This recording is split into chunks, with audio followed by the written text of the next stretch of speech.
Hello and welcome to Brainwaves episode 158, bringing you the best in tabletop gaming news. My name is Jamie Adams. And my name is Oliver Kinner. And I'm Ian McAllister, and these are the headlines for the week of Monday the 24th of February 2025. Munchkin merges with a possum, Mythic continues to crumble, and we talk to those rascally rabbits. All this and more on this episode of Brainwaves. We start with a story from Possum Games, the publisher behind some very well-regarded RPGs like Wander Home and Yazeba's Bed and Breakfast. They've announced a partnership with venerable American publisher Steve Jackson Games. Steve Jackson Games are the publishers of Munchkin, amongst many other titles, including the GURPS system for RPGs. From the announcement on Steve Jackson's site, we are thrilled to announce that Possum Creek, the award-winning independent game publisher, has joined Steve Jackson Games as an imprint. Based in Philadelphia, Possum Creek is best known for Wander Home, a pastoral fantasy RPG about traveling animal folk. Wander Home has won numerous awards, including Ennies for Best Family-Friendly Game, Best Cover Art, and Best Interior Art. As an imprint, Possum Creek will still have full creative and editorial control over their titles. However, the Possum Creek team will also lend their talents to the SG Games design and visual branding. Jay Dragon, editorial director at Possum Creek, will join our board of directors and become our lead game designer. Ruby Lavin will become our art director while retaining that position at Possum Creek. There's a full interview with Possum Creek game designer Jay Dragon and Steve Jackson Games' new CEO Meredith Placco over on Rascal. It's a paywalled story. Thanks to Corey from our Discord for bringing this to our attention. I don't know really how much to say about this. I don't know enough. You guys got any comments? I think it's a really interesting move by Steve Jackson Games. Steve Jackson Games have been long known for GURPS, which is a system that is at once revered and reviled, depending on which part of the sort of RPG spectrum you're in. It was kind of mainstream for a while and has kind of not died a death. It's still around, but it's not really been in the scene for a very long time. I'm mostly aware of it as like Tables, the role-playing game. Also, franchises, the role-playing game. Lots of franchises. Oh, really? Oh, yeah, of course. I remember the Discord. Yeah, all sorts of sort of franchise supplements for GURPS over the years. But yeah, Wander Home is a very well-regarded indie RPG, and Possum Creek have been on the scene for a little while now, drawing attention to themselves. So it's an interesting choice from Steve Jackson Games with their new CEO to go for a smaller independent publisher, get some of those ideas, get some different creative juices in there. It'll be interesting to see what those folk do inside Steve Jackson Games with the sort of the money and the publishing powerhouse that is that company. Absolutely. Definitely one to keep an eye on. Well, after this very straightforward story, we've got something more mythical, Jamie. Of a sort, yeah. We've reported many times on the ongoing trouble at Mythic Games, the publishers of Darkest Dungeon, Six Siege, and other crowdfunding projects. Over the last few years, Mythic has done the following. Asked backers for more money for shipping and said that was the last time they would do it, and then did it again. That was on the Darkest Dungeon Kickstarter. A similar situation occurred on the Six Siege Kickstarter. Sold off two projects, Anasteer and Hell, to Cool Mini or Not, as Mythic could no longer fulfill them. Launched new projects while not fulfilling existing ones, and continuously delayed projects years beyond their delivery date. Now they've added to this litany of failures by bringing an end to their longest-running project, Monsterpocalypse. The kaiju battling game was originally a Privateer Press license, and Mythic launched a Kickstarter for a new version of the game in November 2021. That Kickstarter is now officially a failure, as Mythic has announced they're no longer going to be fulfilling it. On the 30th of January, they handed all the STL files for the miniatures, rules, and other assets back to Privateer Press. The last communication with backers of the project was almost 2 years ago, according to the reporting on Board Game Wire, where we bring you this story from. Leonidas Vesperini, co-founder of Mythic Games, told Board Game Wire, "This is an amicable agreement. We put Privateer Press in a bad position and we gave it all back for free. So unfortunately, we're not going to get any money to help us get back on our feet. But we felt it was the right thing to do because the more time that passes, the less likely it is that we'll be able to deliver our latest projects." Matt Wilso, Chief Creative Officer of Privateer Press, said the company would provide the STL files to the Kickstarter backers. He said, "We know this is no substitute for what backers pledged for, and we know that not everyone is in a position to be able to 3D print the models. but it's the one thing within our control that we can offer. And our hope is that it will help bring together some of the people that were looking forward to their new adventures with Monster Apocalypse. He went on to say in the interview with Board Game Wire, "It was difficult to have no control over a situation where a brand was compromised by virtue of being licensed for another party's Kickstarter project that was in jeopardy of failing to deliver. I prefer to stay in control of our own fate as much as possible in the future." In October of last year, Board Game Wire spoke to Vesperini, and he at that point said that by the end of the month, that being October, they should have a better idea of the company's future. No news about the status of that company is forthcoming at the moment. I mean, is it now time to just old yeller this company? Just admit it's over, Mythic. Yeah, it's a zombie company in this state. I'd have to check because they had so many Kickstarter projects unfulfilled or partially fulfilled or whatever. I think the only thing they still have left to fulfill is Darkest Dungeon Wave 2. I think. Well, I know that one of your friends, Ian, also called Ian, is awaiting probably those miniatures. So we'll see what happens. Yeah, they're never coming. Like Mythic are. I mean, I would imagine we'll hear in the next month or two that they are done, but. They should have admitted. Will we though? They've been dragging out this long. So I mean, I don't know. Is there some sort of financial thing behind the scenes? Is it one of those things where someone says we need to keep the company running because we need to do something with the books? I don't know. It just makes no sense. I mean, they seem to have no money, so I can't imagine it's that. Who knows? But yeah, at the moment they're an absolute zombie company. If they launch another Kickstarter now, it'd be like, what was it? How is that happening? Yeah. And how's Kickstarter allowing it anyway? Yeah, I haven't had the time, but I'd really like to reach out to Kickstarter and ask them some hard questions about why Mythic were allowed to go back to that well so many times when they had continuously undelivered projects, hundreds of thousands of backers unhappy, and Kickstarter are obviously just in it for the money because they are. Yeah. What are you suggesting that as a capitalist service, it's offering that and not really caring about the welfare of those that front end some of that website? Shocked and appalled. And appalled. Just remember, history becomes legend, legend becomes myth, and Mythic becomes nothing. A zombie. Yeah, a big zombie company. Big zombie company. Anyway, moving on from zombies to just some rascally folk. So yeah, we have pointed you towards the RPG news site Rascal many times. They have sort of branched out a little bit in the last sort of year or so to cover miniature games and various other sort of gaming bits and pieces, but primarily they're role-playing game focused. And I had the pleasure of talking to Thomas Manuel from Rascal, who's one of the writers for it, about how their first year has been, their plans for the future. And we've got an interview with Thomas just now. It's about 10 minutes or so. We hope you enjoy it.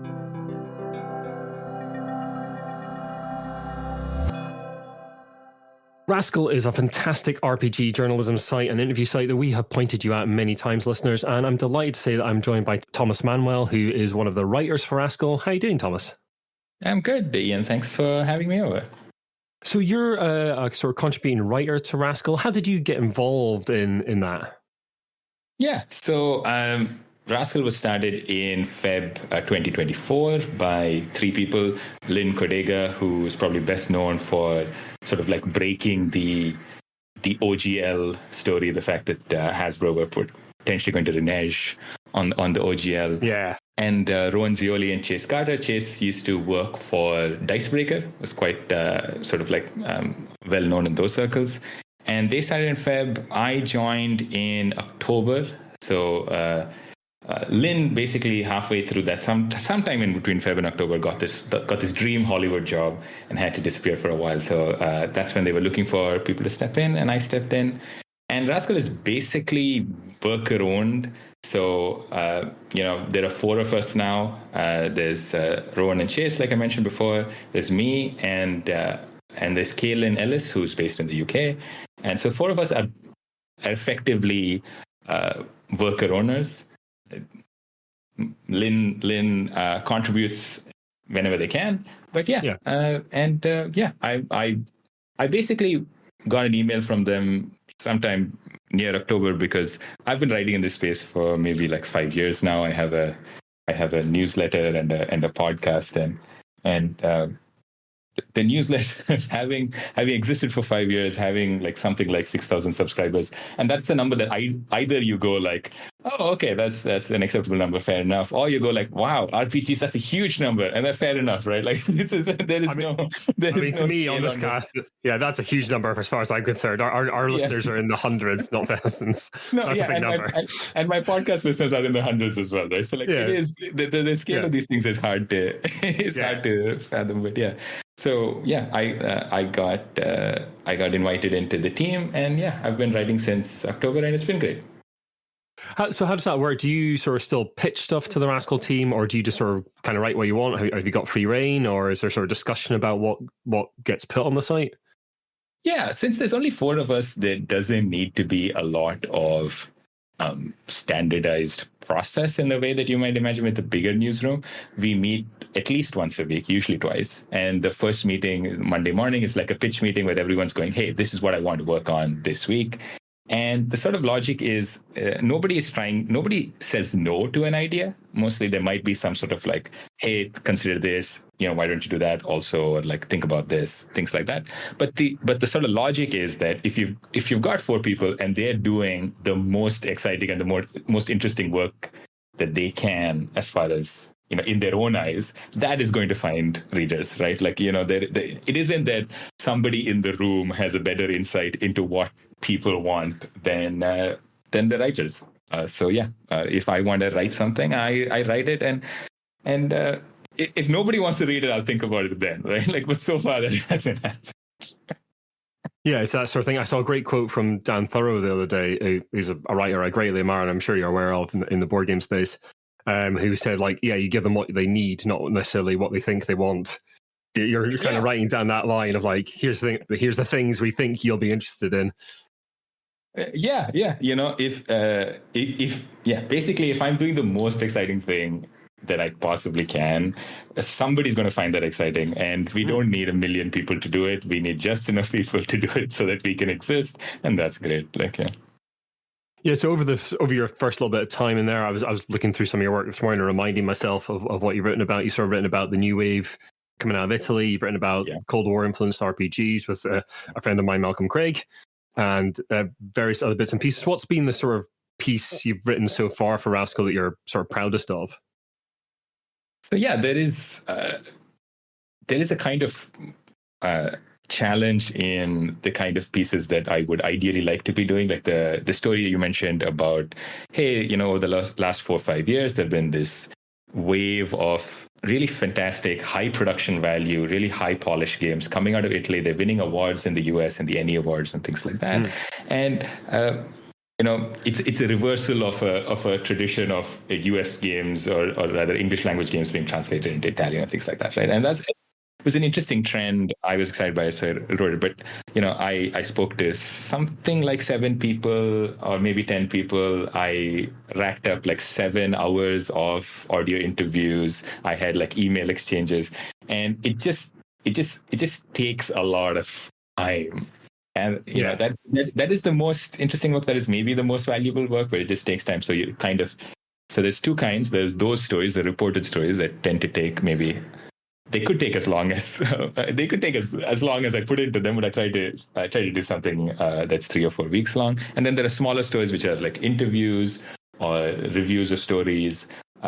Sometimes we play a game, like the Rascals will play a game, and then we'll all kind of react to it and things like that, which can kind of get turned around a little bit faster. And we just try to write them, in as entertaining a way possible. Yeah.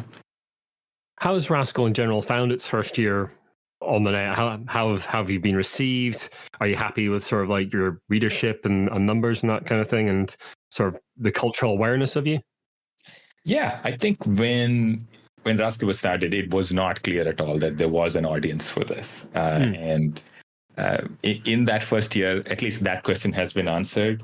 We have around 2,000 paying subscribers, and that is, sort of enough for 4 people to work on this full time. The hourly wage is not great. it is Sure. it's close to minimum. I mean, I guess minimum wage depends on where you are, but Yeah. in the US where my two colleagues are, it's not a great wage. It's much better for me in India, but yeah, it's so 2,000 paying subscribers. That kind of it means we can exist. It means we can continue to do this. And yeah, the response has been really good. I think the thing that what people mostly come to us for is that we have the bandwidth, which I think institutionally has not existed for almost the entire history of RPGs. We have the bandwidth to investigate things and to look at folks who might be sort of like bad actors in the scene and ask them tough questions. And yeah, just like a report on it in a way that prior to that would have relied on someone doing free labor or more likely just like a whisper network, right? And that's one of the services that we provide alongside, just kind of writing entertainingly about games. Yeah, no, we've pointed to Rascals several times over the course of Brainwaves in the last year or so, because you guys you've got the time and, like you say, you've got the bandwidth to actually like look into things like on the side of sort of union stuff in New York and all that kind of stuff. Yeah, just some fantastic work by the whole team, really, including yourself. That is much needed in the space, because I mean we're all in it for the love of the games, of course, but that doesn't stop us going, hey, you guys, stop that. Or look at these folks doing this. That's not great. Not everything is awesome all the time. Sometimes we need to like hold people up. Absolutely. Yeah, more than anything, it is the kind of scene where people entering into it are, like you said, doing this with a lot of enthusiasm and passion, and that is easily exploitable. Right? So that's why this kind of stuff comes up again and again. Yeah, for absolutely sure. I mean, I've heard stories myself, and at Brainwaves, we try and investigate stuff as best we can, but we have full-time jobs. Otherwise, we are not paid full-time for Brainwaves in any way or form. We get enough money to like host it, but that's about it. So, what like Rascals currently in a play drive, and for full disclosure, I am a subscriber to Rascal, just so everyone's aware. And I think we say that on the cast pretty much every time we mention it anyway, just to sort of be above board. And you're currently on a pledge drive, going in sort of your second year. What sort of plans do the team have going into 2025? You planning to expand coverage, look at more things? Obviously, you've got some more war games coverage now with Caitlin, and are you planning to sort of look at the wider gaming sphere or stick more closely to RPGs? Where's it going? We don't have any immediate plans to expand coverage. I think year 2 is about consolidating year 1. Year 1 was a lot of growth. The changes in the team, stuff like that. Like you said, we've added miniatures coverage that's almost exclusively handled by KLNLs.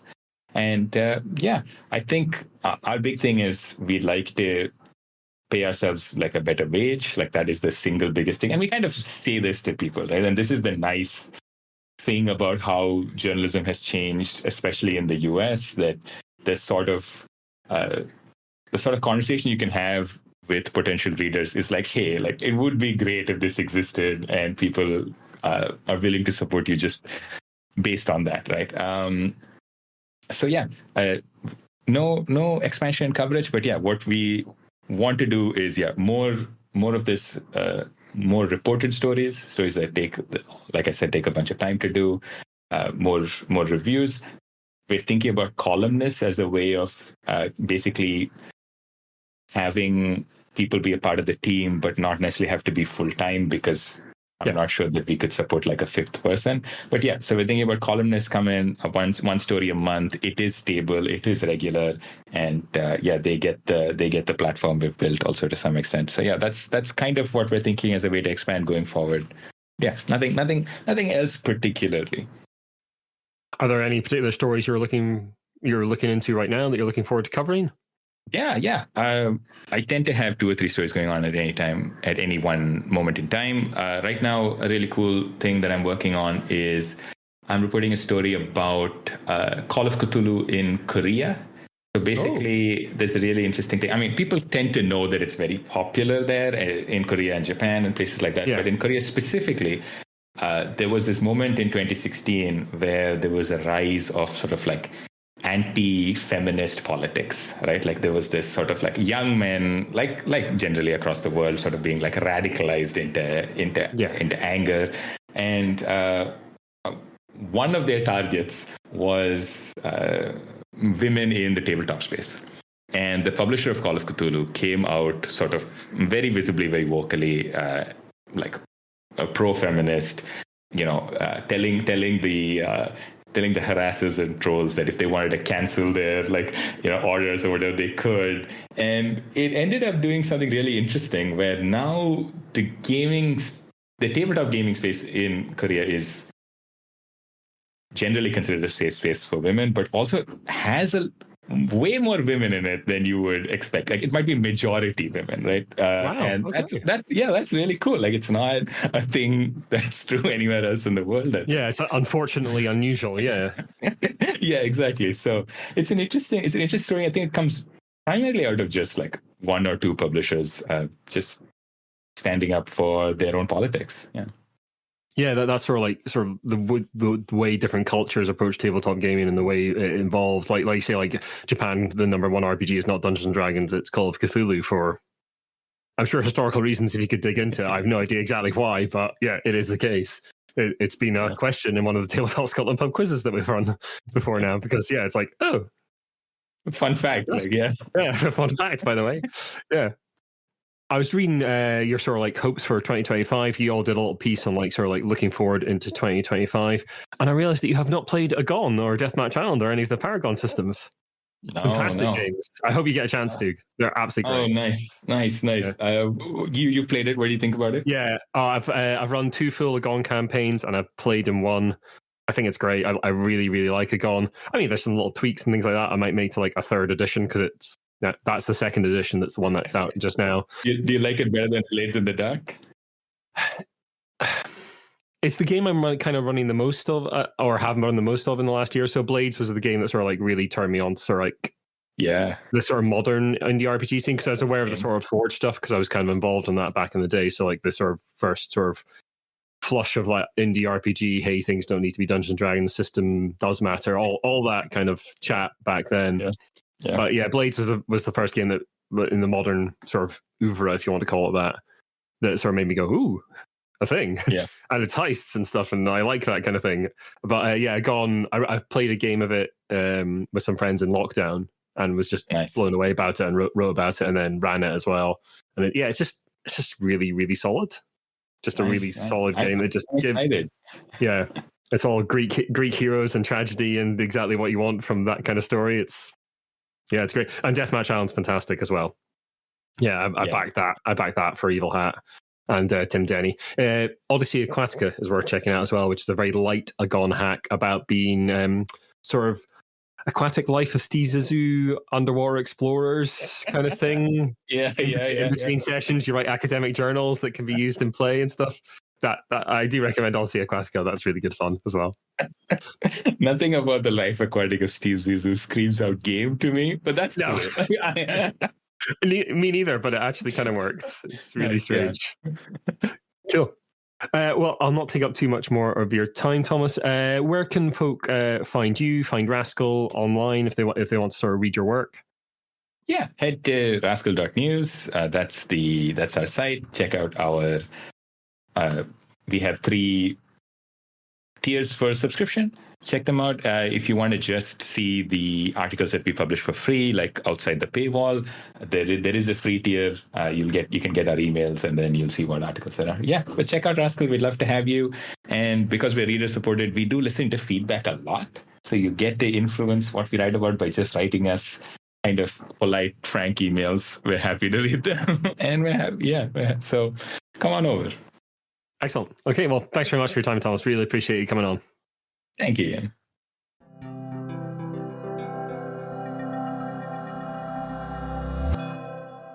Now that interview's over with, let's move on to some updates.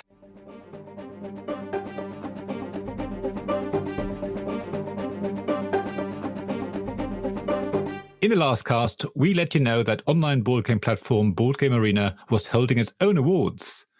We were a little skeptical, to say the least, of the way they were running this, as you had to play the games on Board Game Arena before voting on them. Was that a way to drive up numbers? Who knows? Our skepticism aside, the award winners have now been announced. For the best two-player games, we have Splendor Duel, designed by Marc Andre and Bruno Cathala. We got Best Casual Game, Castle Combo, designed by Gregory Grad and Mathieu Roussel. The best regular game was Harmonies, designed by Meiva de Silva. The best expert game went to Darwin's Journey, designed by Paolo Volto. The best animal-themed game, yes, you heard correctly, the best animal-themed game went to, obviously, The Wolves, designed by Paulinia Linjama. And then there was also a special award announced, which was the favorite game of the Board Game Arena team. That game was Nana Toridori, designed by Toshiki Rao. And yeah, well, congratulations to all the winners. Yeah, so just going back on that story from the last cast, so these were games selected by BGA for each category. So I think there was it 4 they selected or something like that? And yeah, everyone was welcome to vote, but you had to be able to, well, you have had played all these games to vote in any of those categories. So even if you only played 2 of them, you couldn't just vote for your favorite. So yeah, it just felt a bit odd that they're not only selecting the games for each category, but also forcing everyone to play it. What did you guys think? I mean, they're welcome to their awards, but it did feel a little strange. They were sort of like pumping their user numbers effectively via the award. That felt a little strange. And I'd also be really interested. I think they selected the games based on like how much those games have been played and the year of release, which was 2024. It'd be really interesting to me to see like the game stats for all games, like seeing what's like actually been played. Is it old stuff? Is it all new stuff? I'd be really interested to see the statistics sometime. What's evergreen on BGA? Exactly. Yeah. Yeah. Because there's classics on there like El Grande, Tigris and Euphrates. You know, there's these sort of like big classic games are on there as well. Sorry. You're talking about big classic games. I think you'll find, if you're talking about big classic games, there's backgammon on there. That's big. That's classic. There's Go. I'm pretty sure there's a Go on there as well. Well, okay. I believe Go is on there. Yeah. Hey, listen, I learned to play backgammon on BGA, and I really enjoy backgammon. I haven't played it in a while, but we have to play sometime. I always wanted to learn it, so there we go. Yeah, I'm not going to teach you. Somebody else will teach you, and then I'll be like, "Yeah, let's backgammon." I played the tutorial. Yeah. Anyway, let's move on to the news, gents. Sorry for a second. I'm like, yes, we're about modern tabletop gaming news, and I'm like, but backgammon. Have you heard of this? Yeah.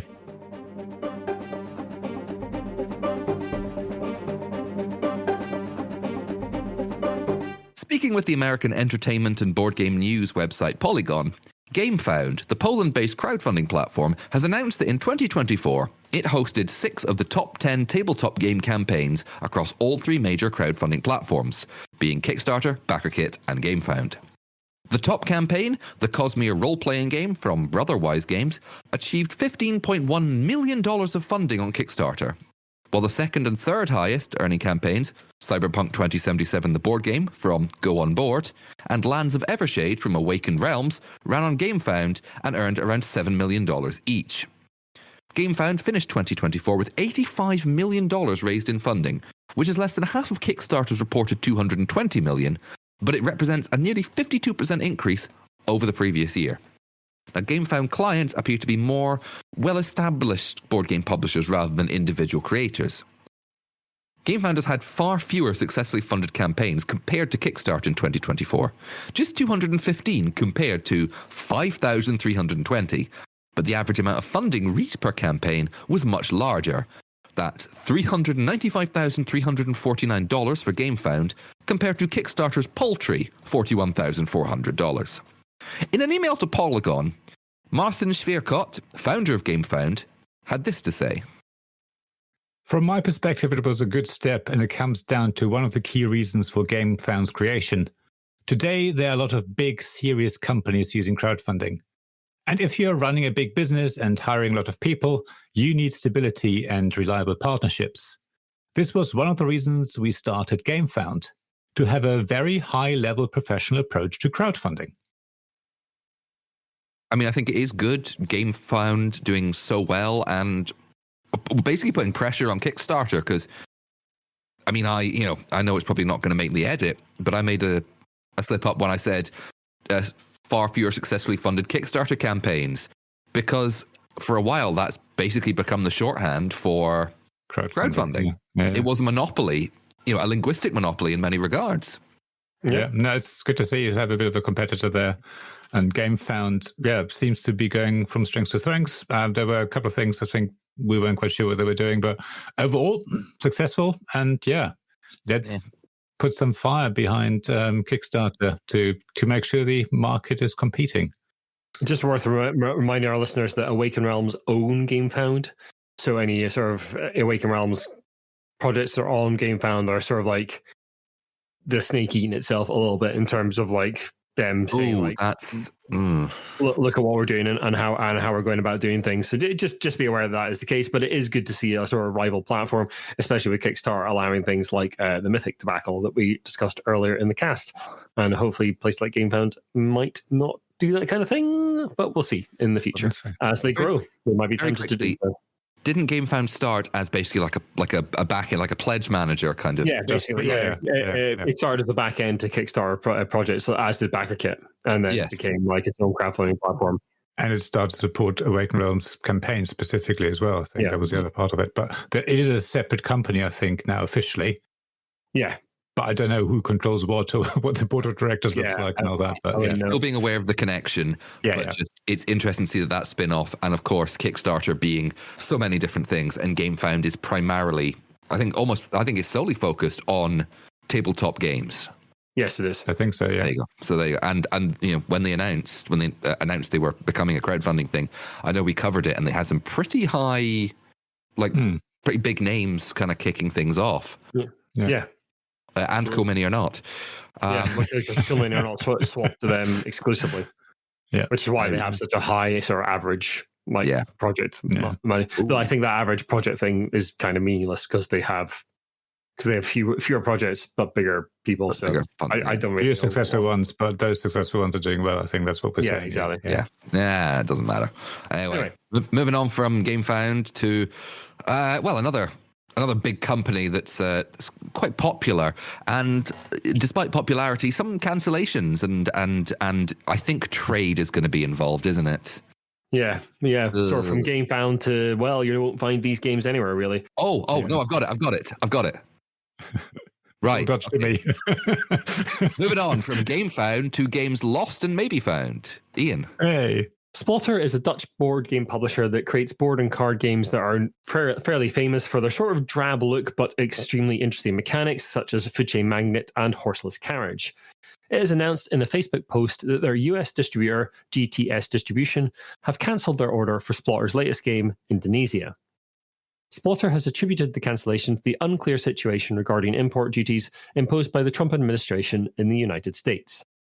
The company has come under fire on Board Game Geek for saying the quiet part out loud and naming GTS in the press release. Responding in that thread, Joris Wersinga, one of the founders of Splotter, said this: "We wanted to convey the issue loud and clear so people have an option to find another solution or accept they will not get the game. We normally prioritise Dutch clarity over friendly statements of intent that are likely not going to be followed through. This, for sure, is a cultural difference. But we would also be the ones who would potentially get over 1,000 emails from people complaining we did not warn them in time if we informed people insufficiently. We could indeed have chosen to omit the exact sequence of events and kept our distributor out of the discussion. We have tried to express our understanding of what drove their decision and our appreciation of them as a long-time partner." With Indonesia currently being in pre-production, Splotter will most likely print fewer games than originally planned before GTS Distribution cancelled their order. So even if the US import duty situation improves, Splotter will most likely not have enough stocks to supply shops in the United States. Splotter has advised customers in the United States to order the game directly from the company's online store or a non-US retailer instead, but warns that customers may have to pay import duties or other fees on these orders, even though Splotter will try to avoid that as best they can. I mean, the US trade war that has come out absolutely nowhere wreaks havoc top to bottom on pretty much everything that you want. So this is worse than Brexit. Oh, I don't know about that, Oliver. It's quite literally too early to tell. Too early to tell, but yeah. If you voted for Trump, then there you go. Got what you wanted. Then, welcome to the leopard eating your face. You made your choice, and I hope you're happy with it. If you're not, you made your choice. Yeah. And I am the last person on this podcast who is going to get political about these kind of things. Indeed. It is an interesting situation that this uncertainty has led to someone cancelling such a big order. I didn't expect that. I thought everyone was just going to wait it out and sort of hope for the best and, take the increased import duties as necessary. But they obviously have such big volume and value to deal with that they had to make the decision. Reading between the lines a little bit, I'm guessing that Splotter were at the point of like pressing the go button on the print run, and GTS had to basically choose or get off, and they chose to get off. Yeah. So I'm thinking that's what happened. Basically, they said like, "Do you want this?" And the GTS went, "Actually, no, because we don't know what the future situation is going to be," which is perfectly reasonable. Oh, of course, yeah. And like the full Splotter statement is not angry at GTS. It's just saying like, look, this is the situation, and GTS have made this choice. We understand it's disappointing, but this is the case. They're being frank, which is nice. Yeah, and we're going to see more. We're going to see more of this. There was an article on Board Game Wire, an interview with another board game publisher. I can't remember the name of it off the top of my head, but talking about like incoming and import duties, board games are going to get more expensive, all that kind of thing. Was this recently put up? Today. Head of Arcane Wonders. Head of Arcane Wonders. Thank you very much. I didn't read the story. I just saw it. Anyway, let's move on to a couple of bits of award news. Yeah, founded in 2019, Snowbright Studio is a game studio located in Cleveland, Ohio, in the United States. And they're publishers of games like the RPG Tea Time Adventures and the board game Insectarium. They recently announced the winners of their second annual Nonbinary Tabletop Award. This award celebrates work that improves non-binary gender representation and advocacy in tabletop games, and is open to artists, writers, game designers, and board game media. The winners for 2024, who will receive a cash prize and an edition of Cozy Companion, the company's magazine, are as follows. J. Dragon and M. Veselak for Yaziba's Bed and Breakfast, a TTRPG that deals heavily with themes of queer interconnection, intergenerational growth, and how generations of queer people care for each other. W. H. Arthur for Conviction, a TTRPG that sees genders as superpowers formed from the struggle between how one is defined by society and an internal sense of self. K. Marlowe Allen for Nectar, a one-page solo journaling TTRPG that helps non-binary and trans players feel seen and understood, and gives cis players the opportunity to imagine both the trials and triumphs of being a genderqueer person. Congratulations to all the winners. Obviously, it's nice to see an award like this making the headlines. Non-binary tabletop award. I think that's the first time I've ever heard about something quite as specific as this. I think we might have covered the first outing of it last year. I believe we did. I really remember, yeah. Did we? Good. See, that's how bad my memory is. Sorry. No, it's definitely good to see. Yeah, nice new award. Good to see it on the scene. Again, we try and cover a lot of different awards from a lot of different angles, from a lot of different countries, a lot of different parts of society. And I think the non-binary awards is one that I think we're going to come back to again and again because it's great. There is a level of representation from them, from non-binary community in tabletop gaming that is wonderful to see. Yep. Speaking of awards from different countries, Jamie. Oh, yes. Another award sliding in here, this time from Switzerland. We have the Swiss Game Awards, held yearly since 2010 and voted on by members of board game clubs, game and toy libraries, and gaming associations all across Switzerland. So they have two awards, the Swiss Game Award itself, rather like the Spiele des Jahres, and they have a family award. So the winner of the 2024 Swiss Game Award was Harmonies by Johann Benvenuto, beating out Castle Combo by Gregory Girard and Mathieu Roussel, and Bombbusters by Hisashi Hayashi.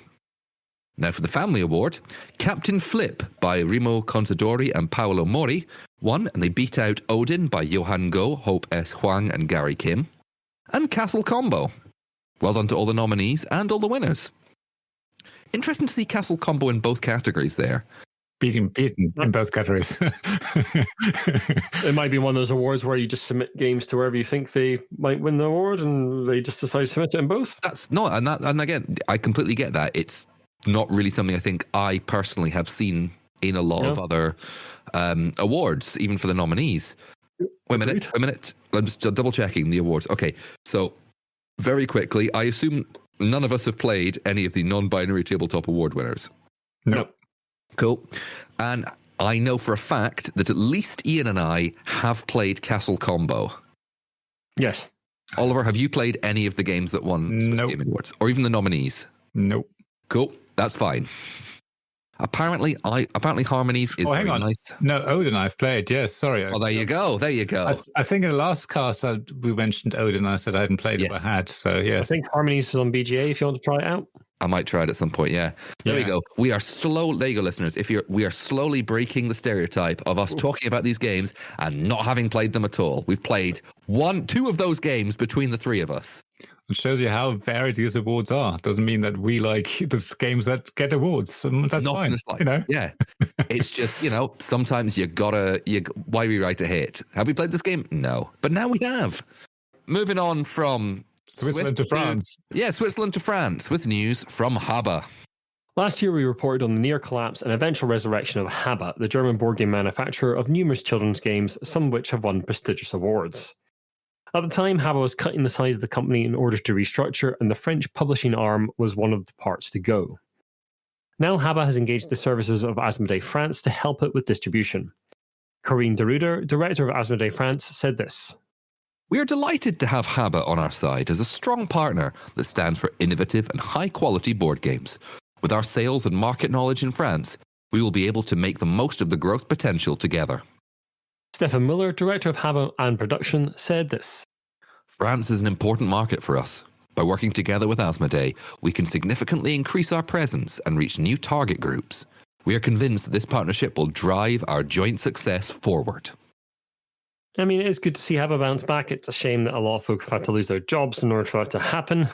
We'll see what this means for Haba in the future, if they're actually going to be like a going concern again in terms of like their presence on the board game scene.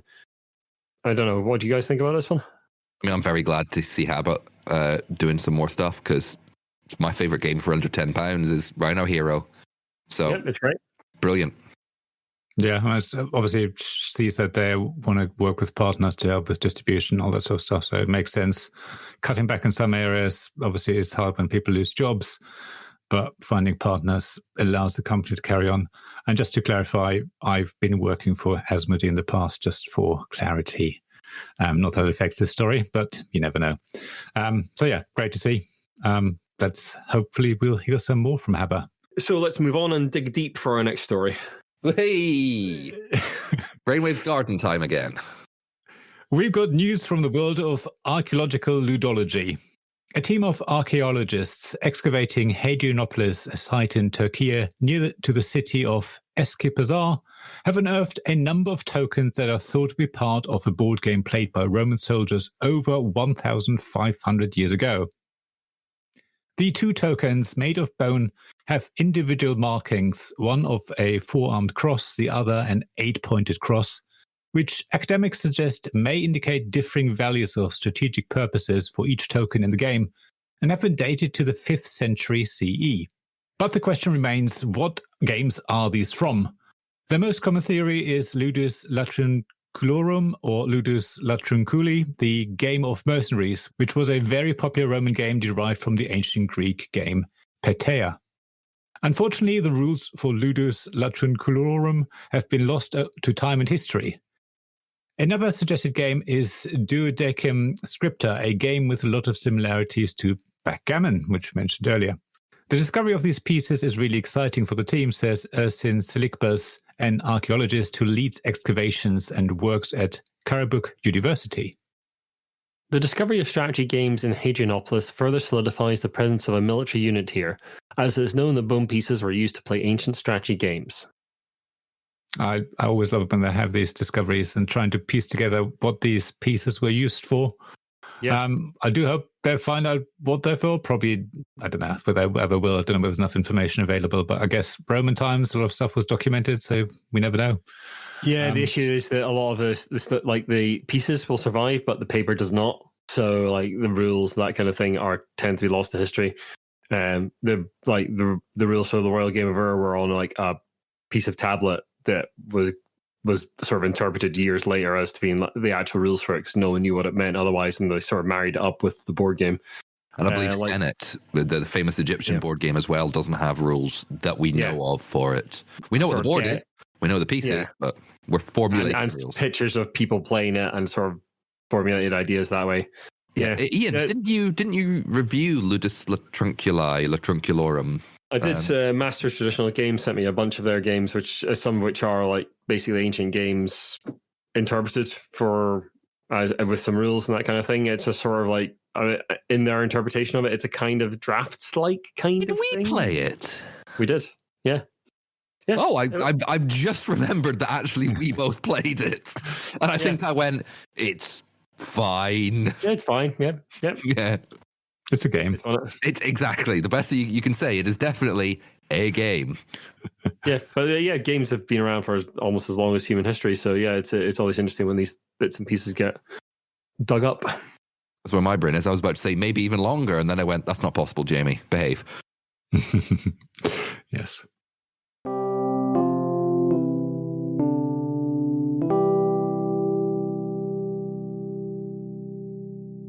Carla Horger, co-designer with her husband Jeff Horger of GMT's Thunder Alley series of games, has passed away. Thunder Alley is a NASCAR racing game and has a couple of track sets as well as the base game available through GMT.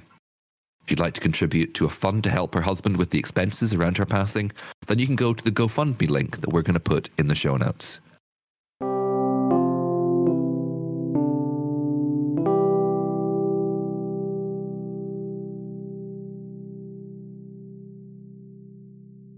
Now on to jobs, opportunities and events. As always, we pointed to the Facebook group Tabletop Jobs.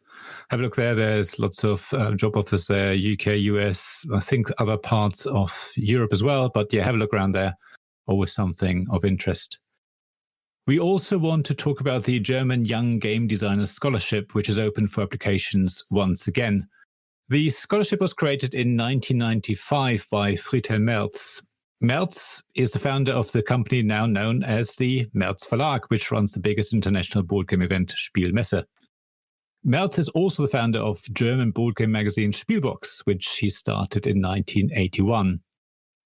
After Merz's passing in 1996, the Spiel des Jahres Association took over the running of the Young Game Designers Scholarship. Then in 2020, German Board Game Designers Association, SAZ, took over the organization of the scholarship, while Spiel des Jahres remains a sponsor. The board game magazine Spielbox has since also joined as a media partner, and the Saxon Institute for Play is now responsible for the initial selection of applications. The scholarship aims to provide young talent with insights into various areas of the gaming industry. It is designed not only to refine the understanding of game design, but also to offer glimpses into publishing, the trade, and some aspects of game development. Those who are accepted for the scholarship will take part in a number of internships over a period of 4 weeks. At the end of the program, scholarship recipients must write a report on their experience, which is published on the Spiel des Jahres and the SAZ websites. Additionally, the winners are offered a free designer table at the International Game Inventors Fair, which is held during the Nuremberg Toy Fair in the following year. The selection process for the scholarship is overseen by an independent jury consisting of 2 representatives appointed by the SAZ and the previous year's scholarship recipient, who evaluate the prototypes submitted by 3 shortlisted candidates. The winners then announced during the game designers meeting in Göttingen in Germany. To apply, the SAZ provides an application form which must be completed and sent via email to the Saxon Institute for Play by the 14th of April 2025 this year. The email address is provided in the form, and a link to that form is in the show notes. So if you're interested, if you're in Germany and want to apply, please do. I always love this sort of part of thing where you see the Spiel des Jahres supporting other things, and the Spieleautorenzunft, the German Game Designers Association, is behind as well. And yeah, interesting names. I just didn't know about Friedhelm Merz being the founder of the Merz Verlag and all that. So interesting history here. Now, moving on to the Evil Hat Creator Program. If you are a reviewer, podcaster, or streamer, then you might want to check out the latest initiative from Evil Hat Productions. Evil Hat are the publishers of Blades in the Dark, Aegon, and Thirsty Sword Lesbians, to name but a few of their large catalogue of games. They're looking for folk to join up to their creator support program, where you can get access to digital assets, complimentary copies of games, and other forms of support. You can sign up at the link in our show notes. And Ian, apparently you have signed up. Yeah, I've signed up already. I mean, I've reviewed quite a few of Evil Hat's games already because obviously Blades and Dark's 2 there and Agon's 2 there, two of my favorite games. But they've got a wide catalogue of other RPGs, and they did have a couple of board games for a while, but I think they're mostly RPG focused these days. So yeah, if you're in that sphere of sort of reviews and content creation, then yeah, you might want to sign up for that one. I haven't heard anything back yet, but I think they're just sort of getting people together and then they're going to talk to them. Nice.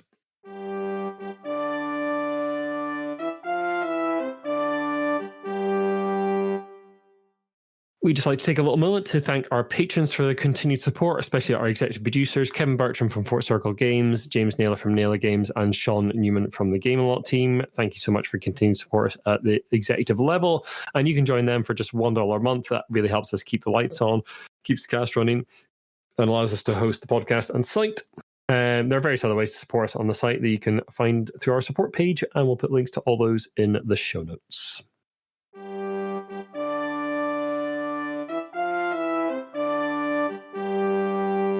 But Jamie, you failed to find Monopoly news once more, but found a person to talk about instead? You know what, Ian? I'm breaking away. I'm taking this podcast in strange new directions for the outro. Okay, sure. It's not a freeform jazz odyssey. In fact, it's going to be trying to look at other things that aren't just Monopoly and the games that we know. I'm going to be talking about, people who are interesting. Maybe got a little bit of strange kind of sideways look into the tabletop gaming sphere. Cornelius O'Donovan, a retired teacher from Thirsk, North Yorkshire, has his eyes set on the world record for most appearances on television quiz shows. In an interview with the BBC, Cornelius is described as an avid collector of Trivial Pursuit, with well over 40 versions of the game, saying, I particularly like the style of questions in Trivial Pursuit, and that so many versions means there's so much different knowledge to learn from. First appearing on screens in 1997, Cornelius has shown up on The Weakest Link, The Chase, and Breakaway, to name but a few, winning a total of £17,500 over that time. But one of his big regrets is never getting picked for Who Wants to Be a Millionaire, or winning any of the major cash prizes in any of his appearances. So he's currently on 32 in about 30 years. The current world record is 34, held by David St. John, or David St. John. Asked about more appearances, Cornelius said, I hope to beat the record one day, but a lot of the shows now have a push for new, younger players. That's the thing about Mastermind. It's a young man's game. Yes. I was about to say that's the thing about University Challenge. It's a young man's game. But it literally is a young man's game. But it is, but it also isn't, because it's really nice to see a lot of older people, more mature students making up teams sometimes. Yes, definitely. Yeah. They got a younger presenter now on University Challenge as well. Yeah, Amal Rajan. He's really good. Yeah. He is good. Yeah. Yeah. Yeah. If you think you can beat that number of folks, then get applying. There's loads of quiz shows to go on. And he might earn £17,500 in 30 years, is it? Or maybe more. Or maybe I mean, more. it's not live on it money, is it? It's not bad, is it? If you're earning 17,500, okay, it's been over 30 years, but still, if you're earning like a couple of £100 here and there, like off one-off appearances, that's not bad. That's not bad. Anyway, folks, thanks very much for listening. If you like what you've listened to, then the best way to help us out is to share the podcast and drop us a review and rating on your podcast host of choice. You can also follow Oliver at tabletopgamesblog.com. You can come and join us on our Discord, and we'll put an invite link in the show notes. We are all on Blue Sky in one way or form. You can find us, all our links in the show notes to that. We're technically on Instagram, The Giant Brain, still, but I'm not really on there anymore, really. You can find our Facebook page is The Giant Brain. Our website is giantbrain.co.uk, and you can email us about anything you'd like us to cover in the future, or any comments you have on any of the articles we've covered this cast, at giantbrainuk@gmail.com. If you'd like to contact us under anonymity to cover a story, then that anonymity will be guaranteed. We'll see you in a couple of weeks' time. Thanks very much. Thank you. Bye-bye. Bye.